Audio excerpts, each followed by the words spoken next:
Estimados alumnos, volvemos a encontrarnos. Hoy vamos a trabajar lo que es la unidad 11. Sí, la unidad 11. Bueno, nosotros veníamos trabajando cuestiones bastante estáticas hasta este momento. Es decir, nosotros hemos charlado sobre todo lo que son los atributos de la persona, ¿sí? Desde que nace hasta que fallece. Hemos trabajado sobre el nacimiento, el nombre, el estado, la capacidad, el patrimonio, qué pasa con la herencia, ¿sí? Hemos trabajado todos estos atributos de la persona y a partir de esta unidad 11 nosotros vamos a empezar con una cuestión mucho más dinámica. ¿Qué quiere decir? Vamos a empezar a ver cómo es que esta capacidad de derecho o capacidad de hecho empieza a funcionar, ¿sí?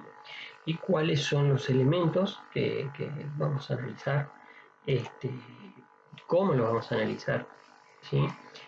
Por lo que empieza ya, digamos, una parte bastante más dinámica. Por eso es como más divertida. De ahora hasta el final del año vamos a trabajar cuestiones bastante más robustas. Les quería avisar que vamos a tener una pequeña semana de descanso donde no les voy a pasar videos. Es la última semana de julio. Más que nada para acomodar un poquito nuestras clases con el dictado de las otras materias, porque usted desde coordinación se nos dio una información donde el semestre se había cerrado, pero no. Por eso habrán visto que hemos tenido un pequeño descanso de un par de semanas en cuanto al material que hemos subido, que de por sí vamos bastante bien con el programa, lo que nos da tiempo para repasar elementos o unidades que hayan quedado fuera del trabajo. Vamos así poner un día donde vamos a hacer una reunión en vivo. Yo les voy a avisar, seguramente será la próxima clase.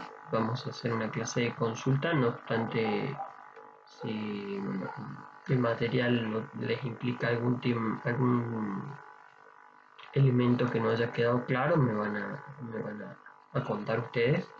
Esto lo vamos a publicar y no va a haber ningún problema de hacer, digamos, una clase de consulta. Yo ya se los había planteado. Hasta el momento del grabado de esta clase no hemos tenido ninguna respuesta por parte de ustedes. Lo que sí voy a hacer una reunión, vamos a trabajar con el Meet. Así que por favor les voy a pedir que bajen esa aplicación, ¿sí?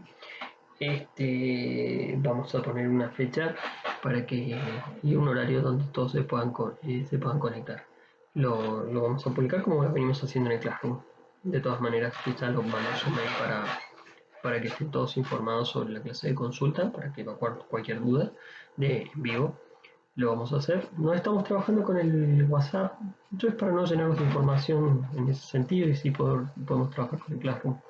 Entiendo que la mayoría de ustedes lo ha bajado en sus celulares, sus dispositivos. Es una aplicación bastante sencilla de utilizar y nos sirve para los exámenes sobre todo.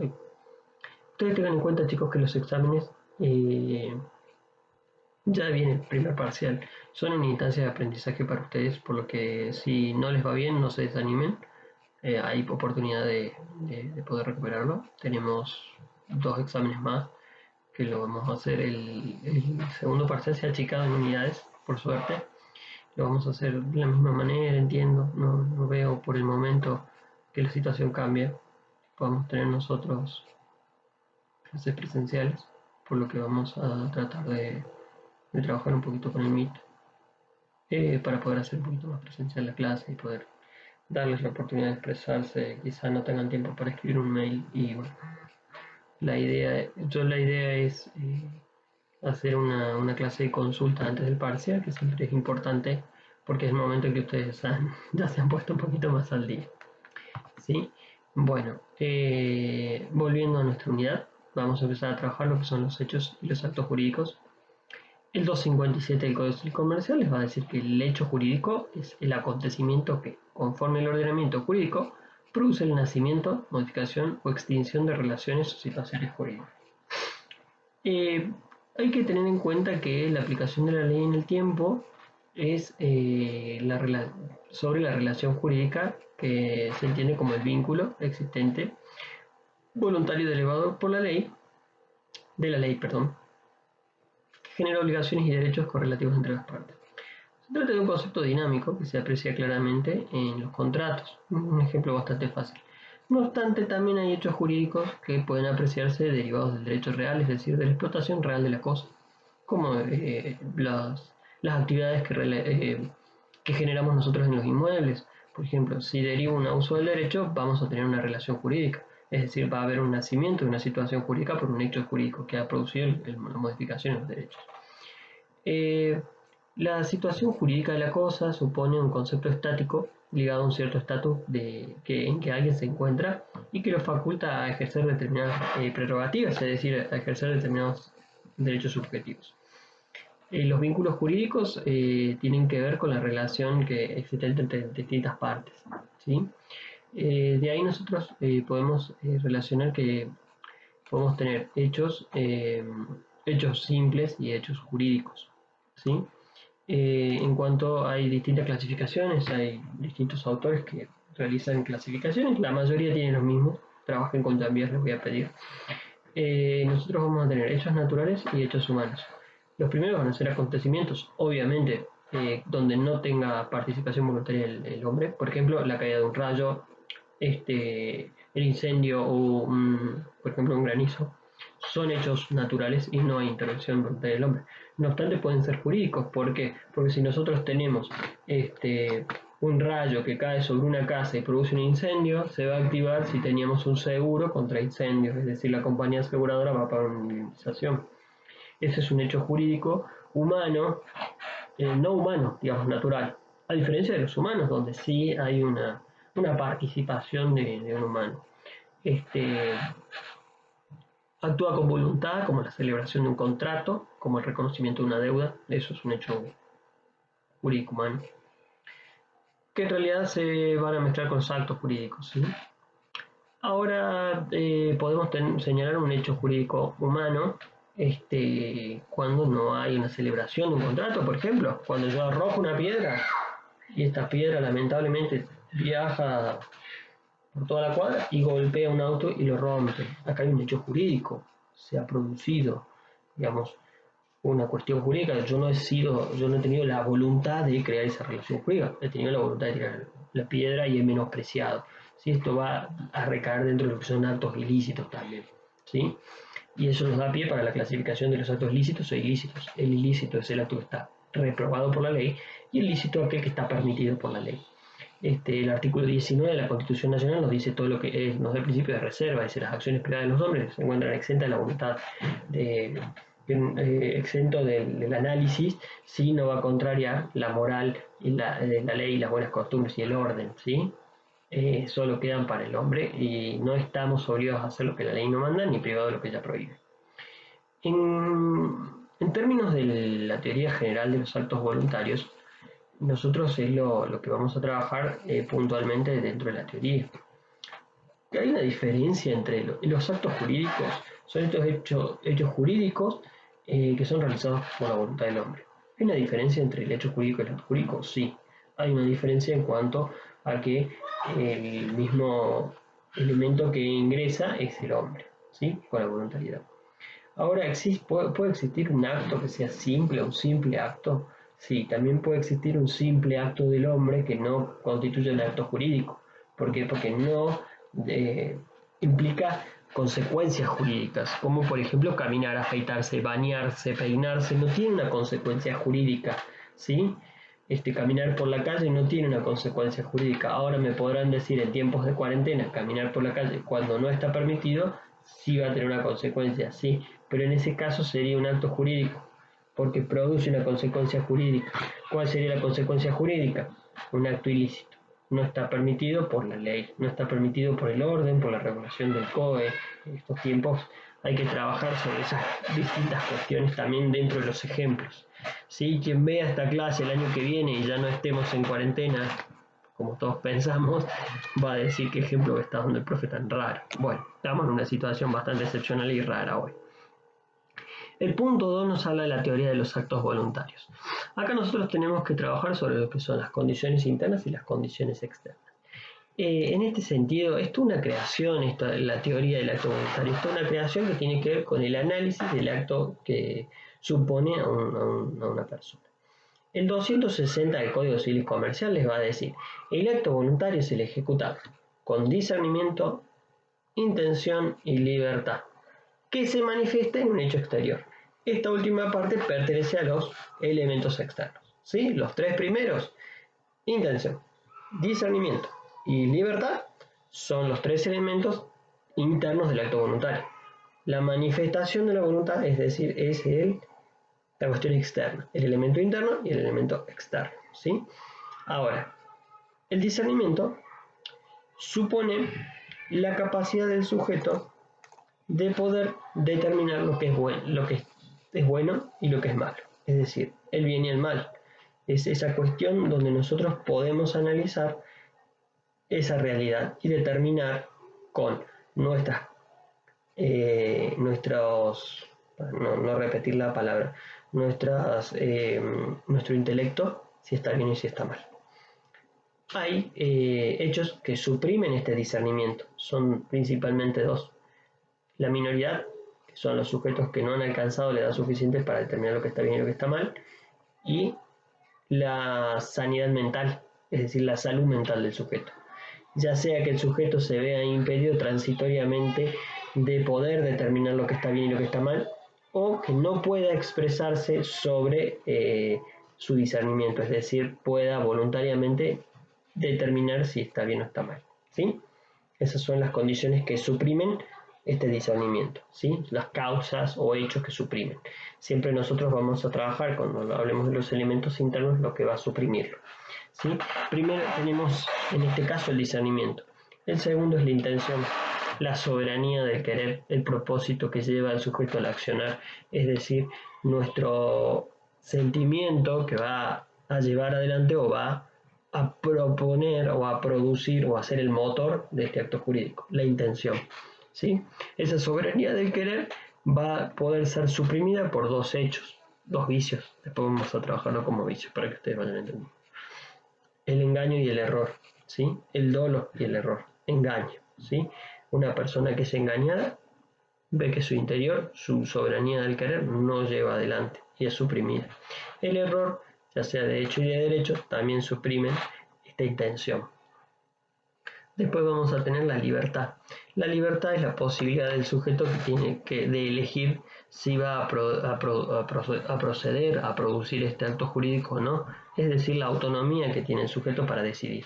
Esta autonomía, que es la libertad del sujeto para decidir hacer o no hacer, llevar adelante o no llevar adelante, puede ser suprimida mediante la violencia, ya sea violencia moral o violencia física. La violencia moral son las amenazas y la violencia física son, en este caso, la violencia física, perdón, me trabé.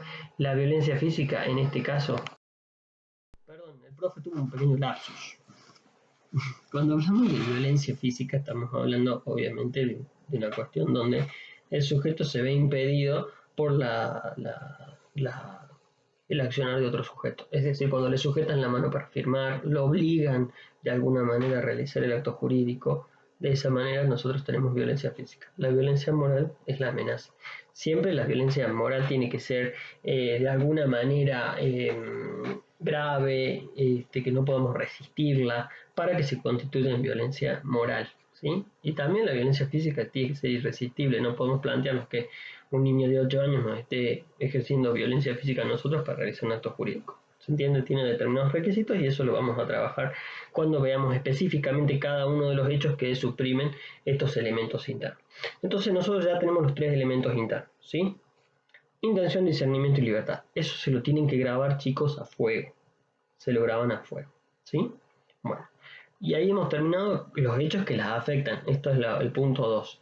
Ahora, las condiciones externas es como yo voy a exteriorizar la voluntad.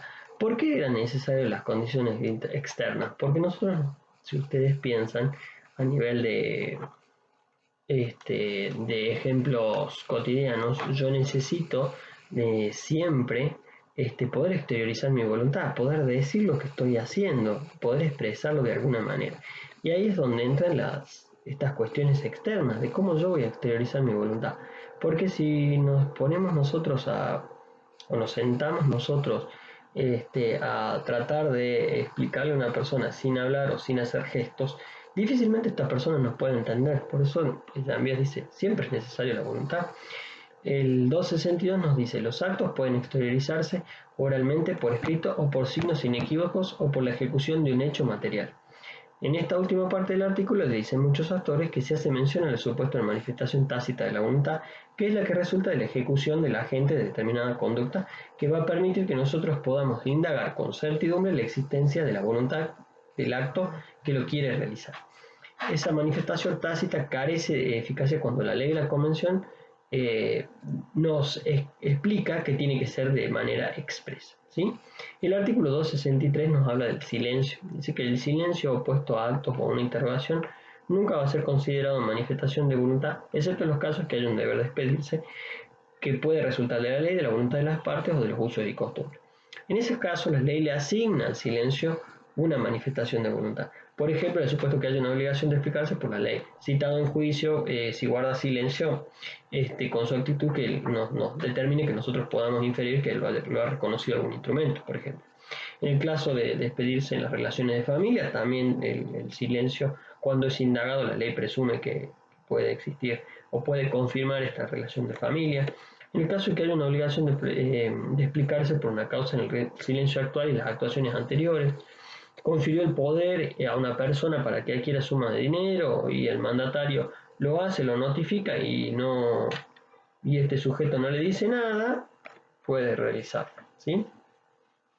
Hay distintas teorías, para así llamarlo, sobre la cuestión de los actos que llamamos que son expresos, tácitos y por signos inequívocos. Hay autores que lo dividen. En este sentido, yo creo que es necesario que puedan ustedes definir o determinar qué es lo que ustedes entienden, porque nosotros vamos a tener formas de exteriorizarnos de manera expresa o de manera tácita, y hay autores que ponen los signos inequívocos fuera de lo tácito, ¿sí? Hay autores que nos dicen que los signos inequívocos no se ajustan hasta a lo que sea tácito.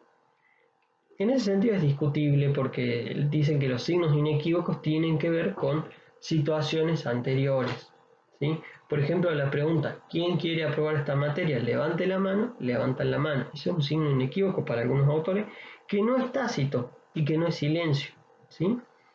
Es todo discutible en realidad en este tipo de clasificación. Lo que sí sabemos es que, bueno, los expresos se van a dividir en formales y no formales. Los formales son aquellos que la ley determina una formalidad especial para realizarlo, y los no formales está atado a la autonomía de la voluntad. Dentro de los formales vamos a tener los solemnes y no solemnes. Los solemnes implican que para producir efectos jurídicos tengo que llevar adelante esa solemnidad, y los no solemnes, aquellos que no se prevé que deben tener una solemnidad, no obstante, si no la cumplimos, tenemos un efecto jurídico, ¿sí? Ahí podemos hablar de la conversión del negocio jurídico, que no obstante lo vamos a trabajar en la unidad 13. Cuando nosotros hablamos del silencio, bueno, ya hemos explicado bastante determinado que el silencio no tiene efectos jurídicos, salvo que la ley lo determine. Y cuando hablamos de voluntad, por ejemplo, cuando nos subimos al colectivo, pagamos y no le decimos al chofer a dónde vamos, se supone que nosotros estamos aceptando el recorrido que tiene la unidad. Por lo tanto, ahí nosotros vamos a tener lo que sería la última parte del 262, en cuanto a los signos que no son posibles digamos, de expresarse o de entenderse de otra manera. En ese caso nosotros siempre hay que tener en cuenta que hay que exteriorizar la voluntad. De alguna manera hay que tener la certeza de que el sujeto ha querido tener en cuenta o ha querido llevar adelante la actividad, ¿sí? Bien, nosotros podemos trabajar lo que son hechos jurídicos y actos jurídicos dentro del Código Civil Comercial. El 257 nos habla de los hechos jurídicos, el 252 del simple acto lícito, el acto jurídico y el acto voluntario. Ese es el 260. Cuando hablamos de la manifestación de voluntad lo tenemos en el 262, en el 263 y en el 264. El 264 también se refiere a estos signos inequívocos, porque nos habla de la manifestación tácita de la voluntad, que resulta de aquellos actos los cuales se les puede conocer con certidumbre y carece con eficacia cuando en la ley o la convención existe una manifestación expresa. Luego nosotros vamos a tener el 261, que es el acto involuntario. Nos dice que es involuntario por falta de discernimiento y nos da tres situaciones. El acto de quien en el momento de realizarlo está privado de la razón, por ejemplo un demente, en ese caso sería un acto involuntario. El acto ilícito es una persona menor de 10 años, o sea, es decir, la persona que no ha cumplido 10 años, el acto ilícito va a ser involuntario. Y el acto lícito de una persona menor de edad que no ha cumplido 13 años, sin perjuicio de lo establecido en las disposiciones especiales. Entonces, nosotros tenemos tres situaciones para el acto involuntario. Aquel que lo realiza privado de la razón, el acto ilícito de la persona que tiene menos de 10 años y el acto ilícito de la persona que no ha cumplido los 13 años. ¿Sí? Para los actos ilícitos, el menor de 10 años que no ha cumplido 10 años y el acto ilícito para la persona que no ha cumplido 13 años. ¿Sí? Bien. En este sentido, nosotros vamos ya terminando lo que es esta unidad.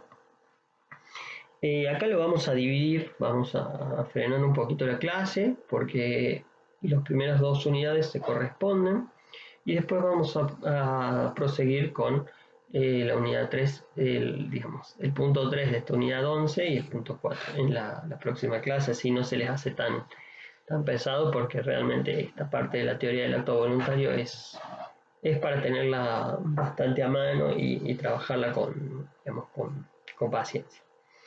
Bueno chicos, les voy comentando por ahí, me parece necesario que no obstante que se estén poniendo al día para el parcial, es importante que sigan estudiando porque no quiero que se les empiece a acumular.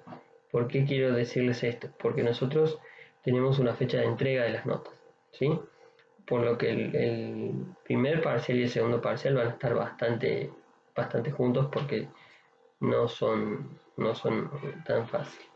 Y seguramente el segundo parcial llegue con esta unidad, la unidad 11, ¿sí?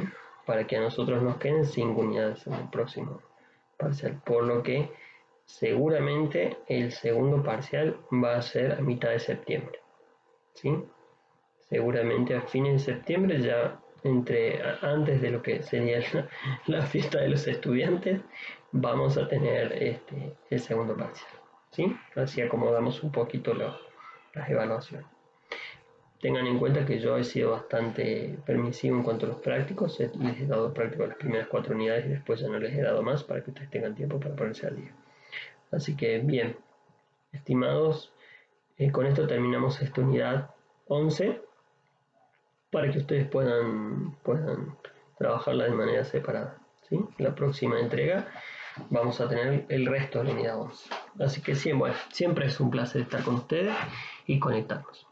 Te dejo muchos saludos.